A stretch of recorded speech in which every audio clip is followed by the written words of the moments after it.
Seasons of memory. Spring awakening.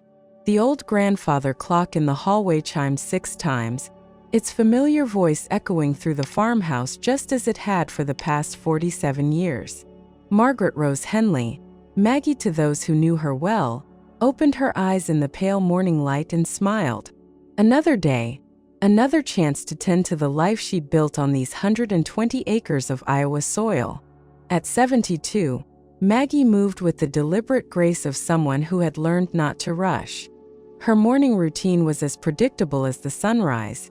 Feet into well-worn slippers, a quick splash of cold water on her face, and then downstairs to start the coffee. The house creaked familiar greetings as she walked the same path she'd traveled for decades, first as a young wife, then as a widow, and now as a woman content with her own company. The kitchen window faced east, offering her a view of the pasture where 3 horses, Belle, Jasper, and Young Thunder, grazed in the morning mist. Beyond them, the vegetable garden waited for spring planting, its neat rows marked by wooden stakes she'd hammered into the ground the week before. Everything had its place, everything had its time. It was a philosophy that had served her well through 35 years of marriage to Harold and the 15 years since his passing. While the coffee percolated, Maggie stepped onto the wraparound porch that Harold had built during their second summer here. The April air still carried winter's chill, but she could smell the promise of warmth in the breeze. The maple trees were beginning to bud, their branches reaching toward a sky the color of fresh cream. Soon enough, the world would be green again. "Morning, ladies," she called to the chickens pecking around their coop. They clucked back at her, a conversation they'd been having for years. Henrietta, the oldest hen, strutted over to the fence as if expecting her daily report on the weather and the state of the world. "Looks like it'll be a good day for planting the tomatoes," Maggie said, scratching behind Henrietta's neck. "Ground's finally warm enough. Harold always said to wait until after the last frost, and I think we're safe now." The mention of Harold's name no longer brought the sharp pain it once had. Instead, it felt like welcoming an old friend into the conversation. His voice seemed to echo in every decision she made about the farm, every observation about the changing seasons. He'd been gone long enough now that she could remember the good times without the shadow of loss overwhelming her. Back inside, she poured her coffee into the blue ceramic mug Harold had given her for their 10th anniversary. The handle was chipped now, and the painted flowers had faded, but it still held coffee just fine. That was the thing about useful things, they kept working long after they stopped being pretty. Maggie settled into her favorite chair at the kitchen table, the one that gave her the best view of the garden and the distant cornfields. She opened her daily planner, a simple composition book where she recorded everything from the weather to her plans for the day. It wasn't fancy, but it kept her organized. Old habits from her accounting days died hard. April 15th, she wrote in her neat script. Clear skies. Temperature expected to reach 68 degrees. Good day for planting tomatoes and peppers. Call Martha about quilting circle. Check on Belle's limp. The list grew as she sipped her coffee and watched the sun climb higher. There was always something to do on a farm, even a small one like hers. The horses needed tending, the garden demanded attention, and the house required the kind of maintenance that came with being over a century old. After breakfast, 2 eggs from her own hens, toast made from bread she'd baked yesterday, and a slice of last summer's strawberry jam, Maggie changed into her work clothes. Jeans that had seen better decades, a flannel shirt that had once belonged to Harold, and boots that knew every inch of her property. She tied her silver hair back with a rubber band and headed out to greet the day properly. The barn was her first stop. Belle, her oldest horse, a gentle mare with a graying muzzle, nickered softly as Maggie approached her stall. The limp Maggie had noticed yesterday seemed better this morning, but she made a mental note to keep watching it. "How are you feeling today, old girl?" Maggie asked, running her hands down Belle's legs. The horse stood patiently, used to these daily inspections. "I know how those joints feel in the morning. Mine aren't much better." She gave each horse their morning grain, checked their water, and made sure the pasture gate was secure. Jasper, ever the escape artist, had figured out how to work the latch with his nose, so she'd added a carabiner clip that even he couldn't master. The chicken coop was next. 14 hens and one proud rooster named Duke provided more eggs than she could eat, so twice a week she drove into town to sell the extras at Miller's Market. It wasn't about the money. Her pension and Harold's life insurance kept her comfortable enough, but she enjoyed the routine and the conversations with other farmers. "Let's see what you ladies have for me today," she said, lifting the lid of the nesting box. 8 eggs, brown and warm and perfect. She'd been keeping chickens for over 40 years, and the simple pleasure of gathering eggs never got old.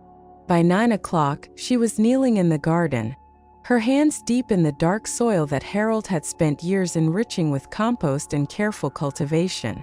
The tomato seedlings she'd started in the basement were ready for transplanting, their stems sturdy and their leaves a vibrant green. She'd grown these same varieties for decades, Better Boy, Early Girl, and Cherokee Purple, because she knew they thrived in Iowa's climate and produced the kind of tomatoes that made summer worthwhile. The work was meditative. Dig a hole, add a handful of compost, nestle the seedling in place, water gently. Repeat. Her knees complained a bit, but the wide foam pad she knelt on helped, and the satisfaction of planting another year's garden outweighed any discomfort. "Mrs. Henley," a voice called from the road. Maggie looked up to see Tommy Peterson jogging past, his daily morning run time to coincide with her garden work. The boy, though at 35, he wasn't much of a boy anymore, lived in town but liked to run the rural roads. His wife packed him a water bottle and a snack, and Maggie had become his unofficial rest stop. "Morning, Tommy," she called back, wiping her hands on her jeans. "How's Sarah feeling?" "Much better, thanks. The doctor says the baby's due right around Thanksgiving." Tommy's face lit up the way it always did when he talked about the child he and Sarah had been trying to have for years. "Thanksgiving baby," Maggie mused. "That's something to be grateful for indeed. You tell Sarah I've got some baby things in the attic if she wants to take a look. Harold's sister left them here years ago." "That's real kind of you, Mrs. Henley. I'll tell her." Tommy stretched his calves against the fence post. "Garden's looking good. You always get yours in first. Harold used to say the early bird gets the worm, but the early gardener gets the tomatoes." It was one of Harold's many sayings that had taken root in her daily vocabulary. "You and Sarah should come by when they start producing. I always grow more than I can use." After Tommy continued his run, Maggie returned to her planting. The familiar rhythm of the work allowed her mind to wander, drifting between memories and plans. She thought about the nursery Sarah would be decorating, about the cycle of life that kept turning even when individual lives ended. Harold would have loved seeing Tommy become a father. He'd had a soft spot for that boy ever since Tommy had helped them bring in hay during a sudden thunderstorm 10 years ago. By noon, 2 rows of tomato plants stood in neat formation, their leaves already reaching toward the sun. Maggie stood slowly, her back protesting the morning's work, and surveyed her progress with satisfaction. The pepper plants could wait until tomorrow. There was no point in rushing the season. Inside, she fixed herself a simple lunch, leftover soup and a grilled cheese sandwich, and settled at the kitchen table with the weekly newspaper. The Millbrook Gazette wasn't exactly the New York Times, but it kept her connected to the community she'd called home for nearly 5 decades. The obituaries came first, a habit she'd developed not out of morbidity, but out of respect for neighbors who'd shared this patch of earth. Too many familiar names had appeared there in recent years. Today's paper brought news of a mild winter's end, predictions for a good growing season, and the usual small-town drama of school board meetings and city council debates.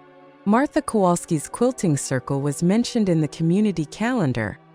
Their next meeting was Thursday at the Methodist Church. Maggie made a note to call Martha about carpooling. At their age, neither of them should be driving at night if they could help it. The afternoon was reserved for indoor tasks. Maggie climbed the narrow stairs to the second floor, her hand trailing along the banister Harold had sanded and stained when they first moved in. The house had good bones, he'd said then, but it needed some love. 47 years later, it still needed love, but it had given them so much in return. The spare bedroom at the end of the hall had become her project room over the years. Boxes of photographs waited to be sorted into albums, quilting supplies occupied one corner, and Harold's old desk held the computer their nephew had insisted she learn to use. She wasn't much for the internet, but she enjoyed typing letters to distant relatives and keeping digital copies of family recipes. Today's task was sorting through a box of documents she'd found in Harold's filing cabinet. Even 3 years after his death, she was still discovering papers he'd saved. Receipts for farm equipment bought decades ago, insurance policies that had long since expired, warranties for appliances that had been replaced twice over. Harold had been a saver, convinced that someday they might need proof of every transaction they'd ever made. Most of the papers went straight into the recycling bin, but one manila envelope caught her attention. It was yellowed with age and marked in Harold's careful handwriting, "Family Documents, Jim Henley." She didn't recognize the initials. Harold's father had been James, his grandfather Robert. Who was H.M.? Inside the envelope were several items that made her heart race. A marriage certificate dated 1932, the paper brittle and the ink faded but still legible. Birth certificates for children she'd never heard of. And at the bottom, a leather-bound journal, its cover worn smooth by decades of handling. Maggie carried the journal to the window, where the afternoon light was strongest. The first page bore an inscription in flowing script. "The Thoughts and Days of Henry Morton Henley, begun in the year of our Lord 1933. Henry Morton, H.M. Harold had never mentioned a grandfather named Henry."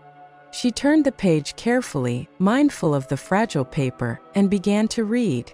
March 15, 1933. "Today I planted oats in the south field, though the ground is still cold and the sky threatens more snow. Eleanor says I'm too eager for spring, but a man must have hope that better days are coming. The banks are failing all around us, and neighbors lose their farms weekly, but this land has been in my family for 3 generations. I will not be the one to lose it. The children are growing despite the hard times. Little James is strong for his 8 years and helps with the chores without complaint. Mary Catherine, at 6, has her mother's gentle spirit, but her grandfather's stubborn streak. She insists on helping with the chickens, though they tower over her." Maggie's hands trembled as she read. James, that was Harold's father. But who was Mary Catherine? Harold had never mentioned having an aunt. His family stories had always been sparse, filled with gaps that she'd attributed to typical masculine disinterest in genealogy. She read on, drawn into Henry's world of Depression-era farming, of making do with less, of hoping for rain and fearing foreclosure.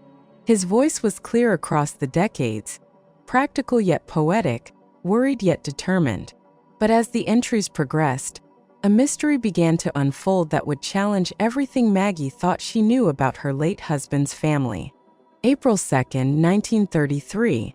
"Eleanor is with child again. We had not planned for this, not with times so hard, but the Lord has his plans. Eleanor is frightened.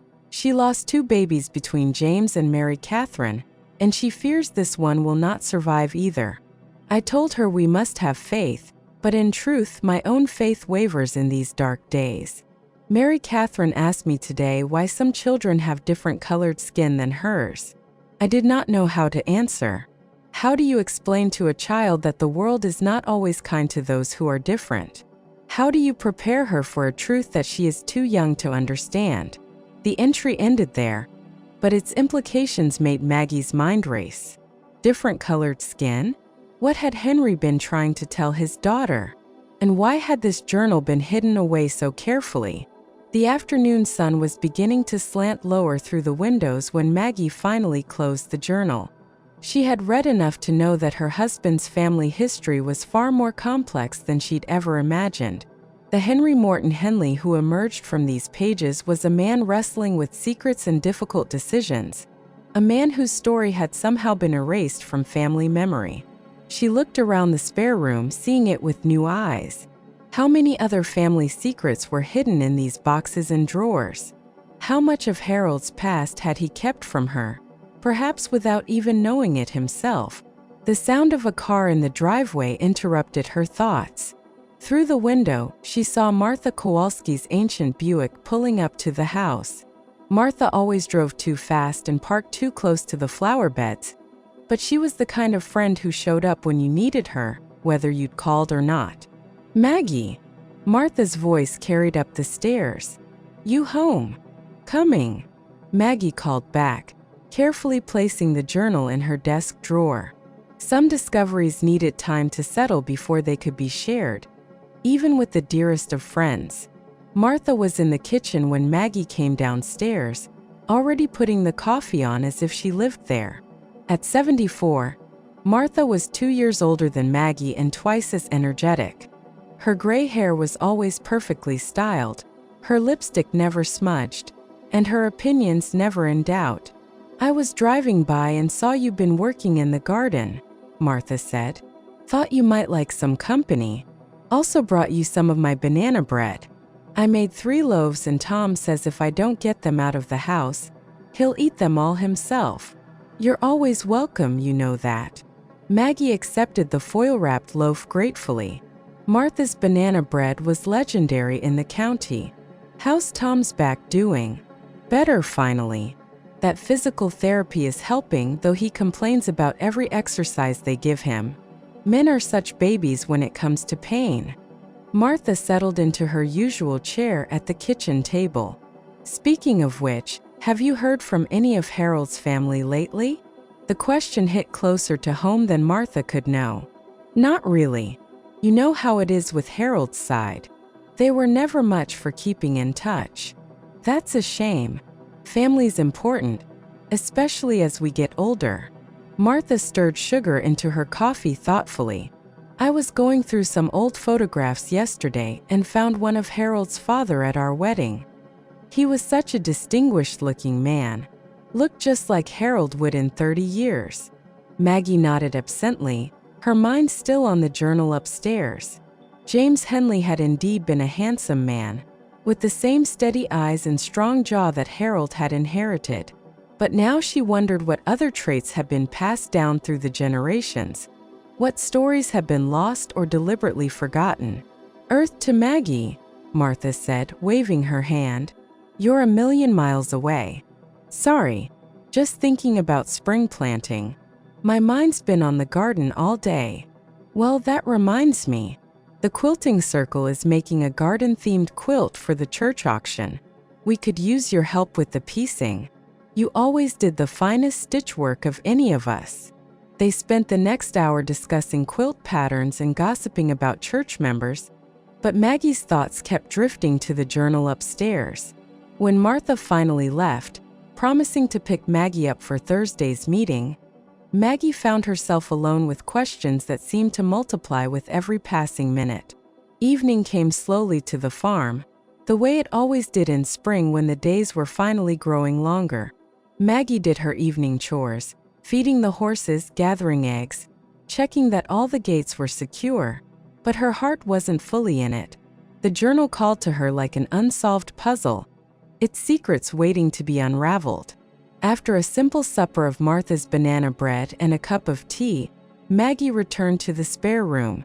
The journal lay where she'd left it, innocent-looking despite the questions it had raised. She opened it again, this time reading more carefully, looking for clues she might have missed. May 10, 1933. The baby came early, as Eleanor feared. A daughter, tiny but strong, with the darkest eyes I have ever seen. Eleanor wept when she saw her, but not from joy. "What will people say?" she asked me. "How will we explain?" I have no answers for her. The child is beautiful, perfect in every way that matters, but I know Eleanor speaks the truth. In this small town, in these hard times, people will talk. They will assume the worst, and their assumptions will become our reality. James loves his new sister already. He holds her gently and sings to her in the evenings. Mary Catherine treats her like a precious doll, bringing her flowers from the garden and telling her stories. If only the world could see her through the eyes of children. Maggie paused in her reading. A daughter born in 1933. That would make her Harold's aunt, the sister he'd never mentioned. But why the secrecy? Why the worry about what people would say? As she read on, the answer became clear, and with it came an understanding that would change everything she thought she knew about her husband's family. May 20th, 1933. Doc Henderson came by today to check on the baby. He is a good man, but I could see the questions in his eyes. She's a beautiful child, he said, but his voice carried doubt. Sometimes babies change as they grow, he added, as if trying to reassure himself. Eleanor has named her Rose, after her grandmother. Rose Eleanor Henley. The name sounds sweet in the morning air, but I fear it will carry weight she should never have to bear. I must make a decision soon. The baby grows stronger each day, and soon the neighbors will begin to visit, as they always do when a child is born. I cannot protect her from their stares and whispers forever. Rose. The name hit Maggie like a physical blow. Her own middle name was Rose, a family name, Harold had always said, though he'd been vague about which relative it honored. Now she wondered if she had been named for this mysterious aunt, this child whose very existence seemed to have been a source of shame and fear. The journal entries continued through the summer of 1933, chronicling not just the daily struggles of Depression-era farming, but the growing tension within the family as Rose developed features that made her heritage unmistakably clear. Henry's words painted a picture of a man torn between love for his daughter and fear for her future in a world that would not accept her. August 15, 1933. Eleanor's sister came to visit from Chicago today. She took one look at Rose and asked the question we have been dreading. "Whose child is she, really?" she demanded. Eleanor wept, and I could find no words to answer. The truth is simpler and more complicated than anyone could imagine. Rose is our child, born of our love, but she carries the blood of Eleanor's grandmother, the Cherokee woman whose own story was hidden away 2 generations ago. Eleanor's mother never spoke of it, but the features are unmistakable in our daughter's face. We live in a world that sees only black and white, that has no room for the truth of mixed heritage. Rose will grow up caught between worlds, belonging fully to neither. How do I protect her from that pain? Maggie set the journal down and stared out the window at the darkening sky. Cherokee blood. A Native American ancestor whose existence had been hidden for generations. It explained so much: Harold's high cheekbones, his thick dark hair that had never fully grayed, his deep tan that came easily in summer. Traits she had attributed to generic good genes, now revealed their true source. But more than that, it explained the gaps in Harold's family stories, the missing relatives, the reluctance to talk about the past. Somewhere in this journal lay the key to understanding why an entire branch of the family tree had been pruned away, why Rose Eleanor Henley had disappeared from family memory, as if she had never existed. The implications were staggering. If Rose had been Harold's aunt, if she had carried Cherokee blood, then Harold himself had been part Native American. And if Harold had been part Native American, then Maggie had lived for 35 years with a man whose true heritage had been hidden even from himself. The questions multiplied faster than she could process them. What had happened to Rose? Had she survived to adulthood? Had she married, had children? Carried on the bloodline that Harold never knew existed? And why had Henry and Eleanor made the decision to hide this part of their family's story? Maggie closed the journal as the grandfather clock chimed 10 times downstairs. Tomorrow she would read more, would try to piece together the rest of Rose's story. But tonight, she needed time to absorb what she had already learned, to reconcile this new understanding with 47 years of memories. As she prepared for bed, Maggie found herself looking at her reflection with new eyes. Her own features were unremarkable, the fair skin and light eyes of her German ancestors, but she wondered what children she and Harold might have had, what genetic surprises might have emerged from their union. They had never been blessed with children, a sorrow that had defined much of their early marriage, but now she wondered if that childlessness had been a mercy of sorts. How would they have explained unexpected features to a small-town community that valued conformity above all else? The house settled around her with its familiar nighttime sounds, the creak of old timber, the whisper of wind through the eaves, the distant call of an owl hunting in the pasture. But tonight these comforting sounds felt different, as if the house itself was whispering secrets that she was only now beginning to hear. Sleep was slow in coming. Every time Maggie closed her eyes, she saw Rose Eleanor Henley as Henry had described her. A beautiful child with dark eyes and Cherokee features, loved by her family but feared for her future. What kind of life had she lived? What dreams had she harbored? What obstacles had she faced? And underlying all these questions was a deeper one that would haunt Maggie's dreams. What other secrets lay hidden in the boxes and drawers of this old farmhouse? What other stories waited to be discovered, to challenge everything she thought she knew about the man she had loved and the life they had built together?